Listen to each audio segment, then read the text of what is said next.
You're watching Hamilton Ironmen TV. Ironmen TV is proudly presented by Boston Pizza Main Street West in Hamilton. Be sure to check out their new summer menu items beginning June 9th. After months of off-season workouts, spring tryouts, and practices, the Hamilton Ironmen finally get an opportunity this afternoon to strap on the pads and begin their OVFL season. The Ironmen will be looking to complete the weekend sweep, as they've already defeated the Cambridge Lions in Bantam action 21-9, and earlier this afternoon, here at Ontario Stadium, defeated the Junior Varsity Sault Sabercats by a score of 43-0. The Sault Sabercats traveled 789 kilometers to come to Hamilton, the travel equivalent of the Ironmen going to Boston for a game, while the Ironmen opened up their season at the comfortable confines of Ronjoy Stadium at McMaster University. There was plenty of secondary storylines to the game, not the least of which was the OVFL coaching debut of former Marauder and Essex Ravens quarterback Kyle Quinlan. The Ironmen offense started slowly with several miscues not showing their point-scoring potential. The Ironmen defense, however, stood tall on several occasions. Here Daniel Fascioni chasing down Justin Elgren for the 11-yard loss. The Sabercat offense would find success in the passing game early and often though. Here Elgren finding Bradley Nickel for the 26-yard gain, but again the Ironmen defensive line would begin to dominate, getting to Elgren when Jacob Matthews busted through the line for one of his 2 sacks in the afternoon. While exhibition games are designed to get the kinks out of the team's play-to-play operations, Week 1 is notorious for sloppy football and lived up to that billing when the Sioux Snaps sailed, say that 10 times fast, over the head of Elgren. He would get the kickoff, but Ironmen returner Angelo Del Sordo would return the ball to the original line of scrimmage, 1st and 10 Ironmen. On the first play after the return, Hamilton QB Darius Lemiere was sacked and fumbled, one of 3 turnovers on the day for the Ironmen offense. In a comedy of errors, the Sabercat offense would give the ball directly back to the Ironmen when the handoff exchange was fumbled into the arms of Matthews, the only turnover by the Sioux offense on the day. The Ironmen defense continued to stay aggressive all afternoon despite giving up gashing runs like this Villeneuve 25-yard rip. Here, Dezane Brooks came flying through the line to secure a sack. Brooks would again be needed to make another key tackle later in the quarter on a dangerous punt return by David Toppin. And Toppin was rewarded for his skill with good luck, here hauling in the tip pass past the stunned Ironmen defenders for the game's largest offensive play to that point. On the next play, Charlie Taggart would defend the zone read perfectly, swallowing up Villeneuve, but it was all for naught, as the Sabercats would finish the drive with an Elgren scramble for their first points of the 2014 OVFL season.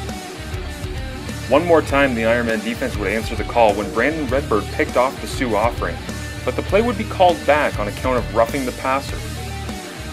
Having an interception revoked seemed to anger the Ironmen defense. On the next 2 plays, they laid the steel-toed boot to the Sioux offense with a series of great defensive plays.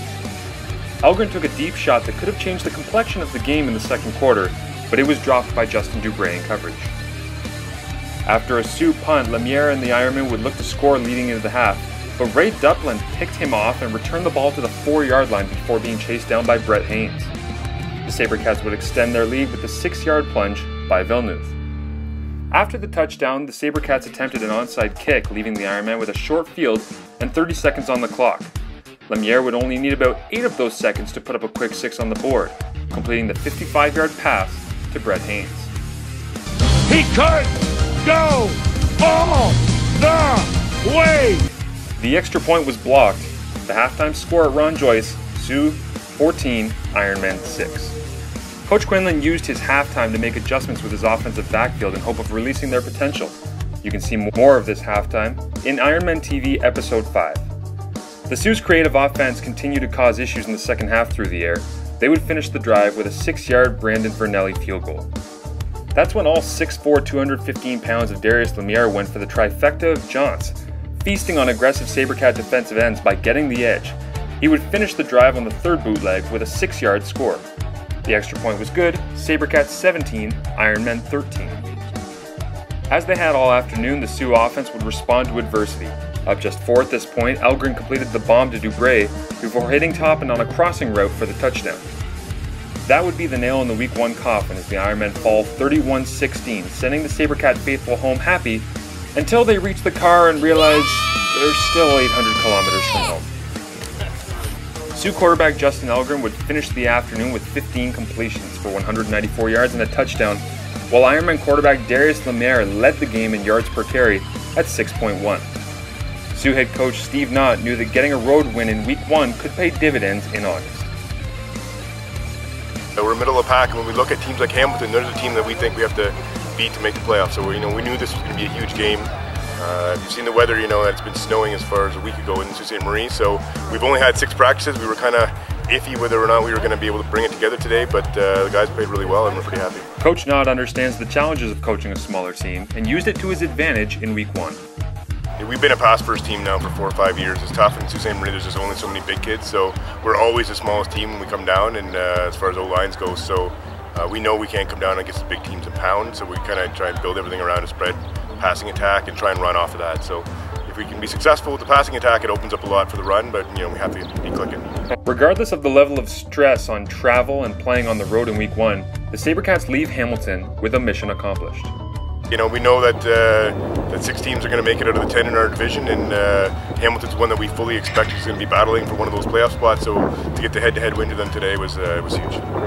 Defensive coordinator Mike Daly on what it will take for the Ironmen to get back in the win column in Week 2. Just more execution. We need guys to see it and believe it. We had some good stuff out there, but definitely just we need them to execute a little bit more, because there was some plays we left out on the field, and we can't have that, right? Especially with the close game. You can watch Week 2 Ironmen highlights right here, as they'll be posted at Hamilton Ironmen, or visit at OVFL_live for a recap of all Week 2 OVFL action. For Ironman TV, I'm Marshall Ferguson.